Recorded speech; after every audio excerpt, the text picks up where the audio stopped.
Bonjour, nous sommes le jeudi 13 avril 2023 et le titre que je donnais à cette brève vidéo, ce sera ceci: l'impact colossal de ChatGPT, physique et métaphysique. Alors je parle d'abord du physique et ça c'est ce dont on parle beaucoup ces jours-ci.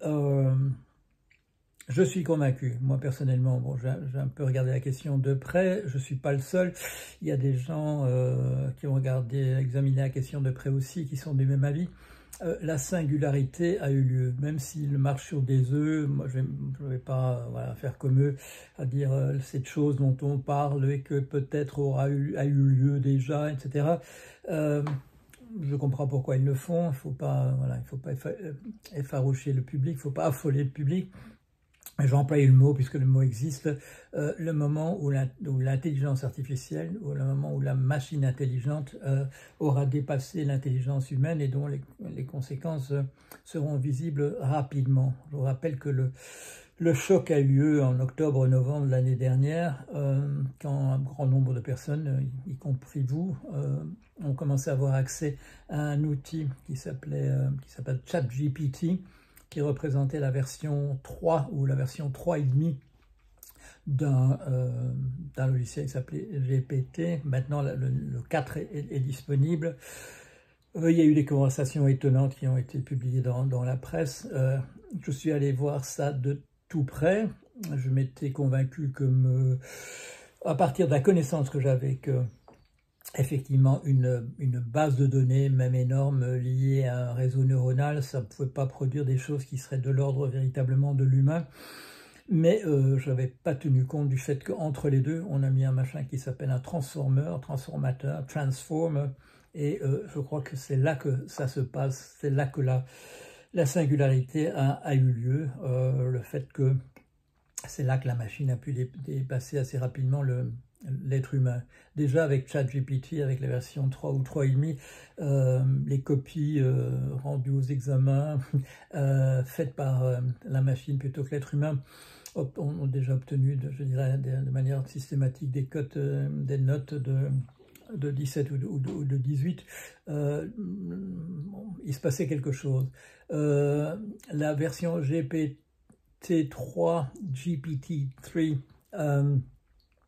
avait encore quelques défauts. Ils ont apparemment tous disparu tout ce qui avait été noté a disparu de la version 4 et je suis certain que, vu le court délai de quelques mois entre le release, l'apparition de la version, la production, le lancement de la version 3 et la version 4, je suis sûr que la version 5 est déjà non seulement en préparation, mais sur le point d'être mise sur le marché aussi. Alors, que fait cette machine? Est-ce que c'est une machine intelligente véritablement? Il y a un jeune chercheur qui s'appelle Monsieur Dusbeck qui vient de faire une très très belle évaluation sur une vidéo et il vous prend des critères, je dirais, véritablement convaincants de ce qui est intelligent et de ce qui ne l'est pas, et il vous montre que la machine réussit le test brillamment. Est-ce qu'elle a véritablement une conscience? Là, les sentiments sont un peu partagés, mais les arguments essentiellement sont du genre: oui, mais puisqu'elle n'a pas de corps, comment voudriez-vous que... Et des choses de cet ordre-là. C'est pas véritablement, ce sont je dirais des preuves par l'absurde, ou plutôt des tentatives par l'absurde d'essayer de montrer que la machine n'a pas une conscience. Il y a des cas quand même très très convaincants où on pourrait penser que si la machine n'a pas véritablement une conscience, elle la simule de manière à ce point parfaite que quels seront les critères à ce moment-là pour dire que qu'est-ce qui est l'article authentique et qu'est-ce qui est l'imitation, dont il faut dire que ce n'est pas de la qualité voulue. Quoi qu'il en soit, que la machine ait une conscience ou non en ce moment même, et comme je vous le dis, si elle ne l'a pas maintenant, à mon avis la semaine prochaine, la semaine suivante, ce sera une affaire réglée. Les conséquences, on les voit tout de suite. On avait vu la différence qu'ont fait les robots. On remplace les gens par des machines qui font des gestes. Et on peut remplacer beaucoup de gens de cette manière-là. Ici, c'est autre chose. Ce sont des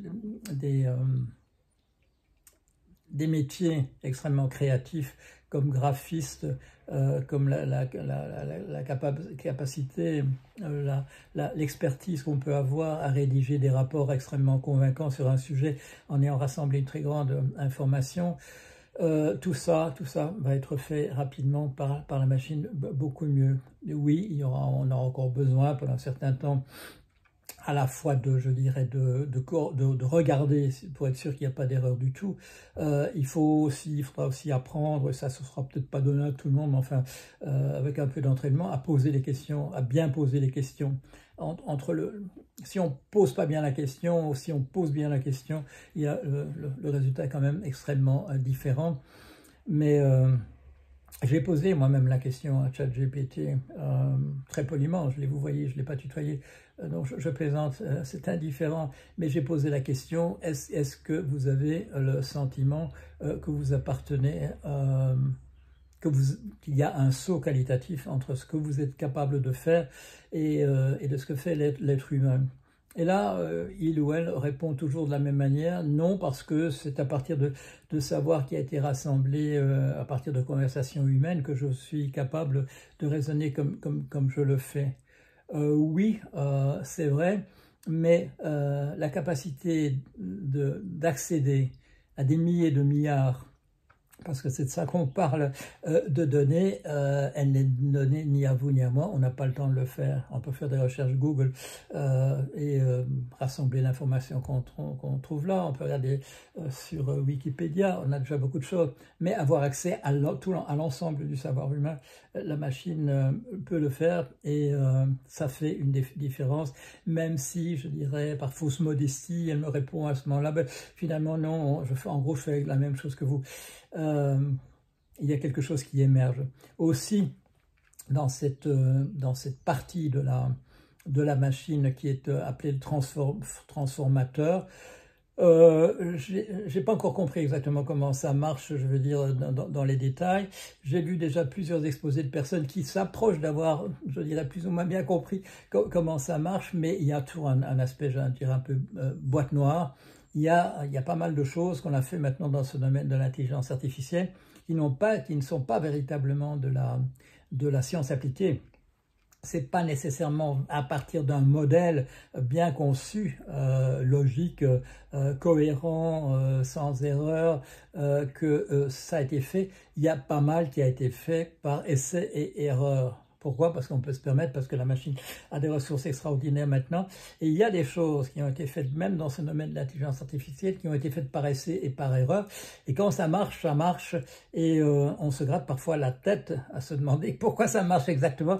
Et on n'est pas certain de le savoir. La question de savoir si je suis plus intelligent que vous, si c'est vous qui êtes plus intelligent que moi, cette question est une question qui va devenir tout à fait accessoire. Pourquoi accessoire? Parce que la différence qu'il y aura de toute manière entre ce que fait la machine et ce que vous, avec un très haut QI et moi avec un QI très faible, ça ne fera pas de différence. Le seul talent, comme je viens de le dire, ce sera encore les gens qui arriveront à poser mieux les questions que d'autres, mais c'est tout. Il y avait déjà des calculs qui avaient été faits sur la version 3, où le QI de la machine c'était 113, c'est déjà de loin au-dessus de l'être humain. Avoir accès à ça, ça donne à tout le monde l'accès à une intelligence de ce type-là. Et GPT-4, à mon avis, ça va faire exploser véritablement l'échelle que nous utilisons pour le QI. Même chose avec la quantité d'informations. C'est un mauvais coup pour toutes les personnes qui considéraient être extrêmement créatives, justement dans la rédaction de rapports très intelligents, de faire des très très belles images. C'est une très mauvaise nouvelle, j'en ai parlé tout de suite pour les enseignants. Si leurs élèves ont accès à ça, la seule question qui se posera, c'est est-ce qu'ils ont compris la réponse que leur a donnée la machine et qu'ils font passer pour être la leur? Est-ce qu'ils l'ont compris ou non? Et ça posera la question tout à fait générale que je vais poser tout de suite à ce moment-là. Qu'est-ce que nous comprenons tous, vous et moi, de ce qui se passe autour de nous? Sachant que, et là c'est le psychanalyste qui parle, 95% des problèmes qui se posent à nous, c'est notre corps qui les résout sans même consulter l'esprit, l'âme qu'il y a dans notre tête. Très bonne transition, parler de l'esprit et de l'âme, vers la deuxième question, celle que je ne vois pas encore traitée et qui me paraît la question fondamentale pour l'avenir. Bon, il y a des questions de travail, de répartition de la richesse. Vous m'en voudrez pas de ne pas entrer dans les détails là-dessus. J'ai consacré beaucoup de temps, beaucoup d'énergie à réfléchir là-dessus, plusieurs livres. Mais je voudrais vous parler d'autre chose. Cette machine, quelle est la conscience déjà aujourd'hui ou qu'elle aura la semaine prochaine, cet accès à un savoir qui nous permet de multiplier allez, entre 100 et 1000 la capacité que nous avons à réfléchir sur un problème, c'est un aspect c'est une dimension de la question. La dimension essentielle, à mon avis, c'est que c'est nous qui l'avons inventé. Et ça, je ne vois pas encore discuter beaucoup. C'est nous, êtres humains, qui avons fait ça. Il y a dans cette machine, dans la singularité, dans ce qu'elle est capable de faire maintenant, il y a beaucoup de choses que beaucoup d'entre nous considèrent que seul un pouvoir de type divin aurait pu le concevoir. Hein? Bon, oui, vous m'avez bien entendu dire ça. Oui, oui, oui, oui.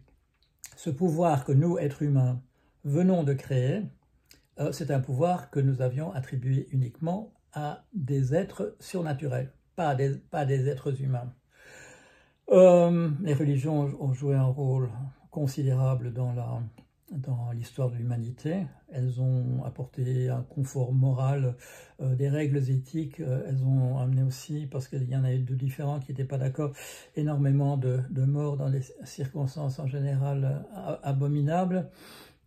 Mais nous avons cette représentation, certains d'entre nous, c'est pas le cas de l'Extrême-Orient, hein, ça je l'insiste toujours, comme disait Kojève, l'Extrême-Orient a toujours été athée, mais dans le monde occidental, nous dépendons fort d'une représentation du monde, d'un monde qui a été créé par un être divin et qui a, avec l'interdiction de manger le fruit de l'arbre de la connaissance, qui a mis une sorte de tabou sur le fait de tout comprendre.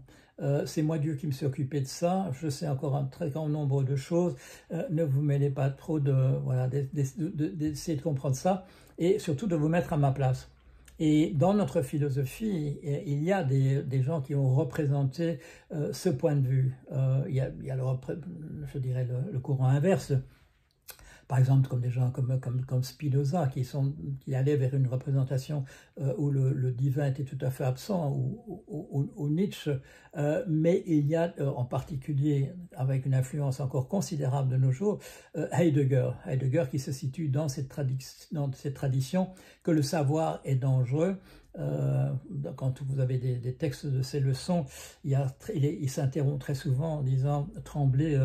Trembler de ce que je vais vous dire, trembler comme il est écrit dans le Coran, hein, dans les leçons données par Heidegger, parce que nous approchons du divin, et ça, il faut laisser la divinité de s'occuper de cela. Et cela, j'ai le sentiment que ça n'ira pas aussi vite que l'impact physique du changement, de l'apparition de cette intelligence artificielle, mais là, dans les jours qui viennent et dans les semaines, surtout les mois, on va voir l'impact de ce pouvoir divin que nous découvrons, que nous l'avons. Et là, on rejoint Hegel. On rejoint Hegel qui, d'une certaine manière, il n'a jamais dit tout à fait explicitement comme ça, mais c'est ça qui se dégage de beaucoup de choses qu'il a dites quand il parle du rôle de la raison, et cette raison on pourrait presque mettre un signe égal entre ça et le Saint-Esprit, qui est un pouvoir divin, mais pas de type ni Dieu le Père, ni Dieu le Fils.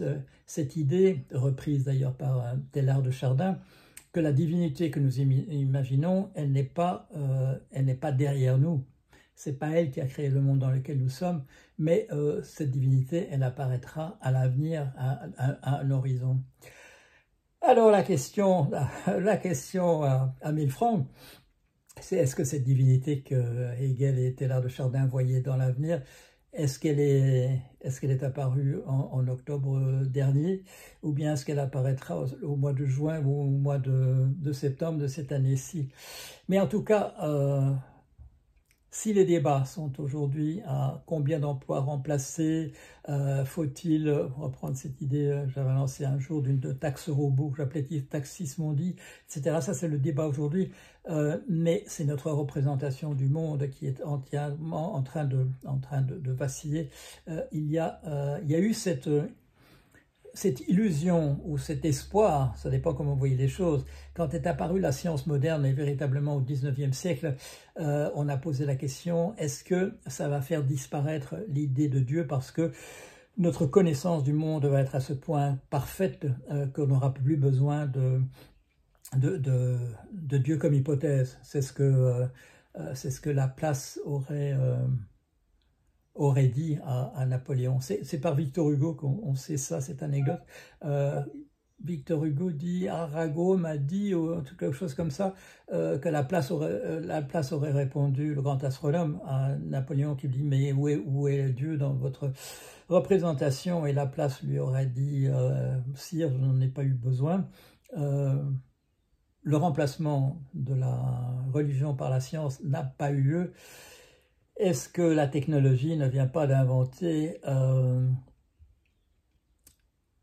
la machine qui va faire douter du fait que Dieu était derrière nous, un Dieu démiurge, créateur du monde, et nous faire penser que c'est peut-être là, en ce moment, que le tournant est en train de s'opérer, ce qui expliquerait certaines réactions, bon, quand M. Elon Musk dit « faut tout arrêter tout de suite », quand un autre bonhomme considéré par certains comme une autorité en intelligence artificielle, moi j'ai des doutes personnellement, mais pas parce qu'il dit ça, quand il dit il faudrait utiliser toutes les armes nucléaires maintenant pour détruire les machines qui sont apparues, là il y a un certain nombre effectivement de gens qui ont la pétoche. Dans le cas de Musk, c'est essentiellement voilà, bon, il a quitté cette entreprise OpenAI qui a inventé tous ces trucs-là au mauvais moment, il se rend compte qu'il a raté une occasion de gagner de l'argent.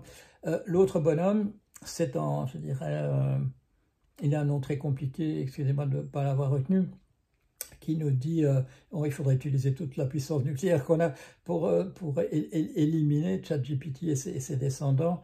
Ça prouve qu'il y a un certain nombre de gens qui sont inquiets. Et je ne crois pas qu'ils soient inquiets véritablement sur le nombre d'emplois qui vont être remplacés, sur je dirais, la modestie qui va être la nôtre, même si nous considérons comme très intelligents, que nous faisons des très très beaux dessins, que nous composons des choses très très belles, etc. Là, notre modestie va en prendre un coup.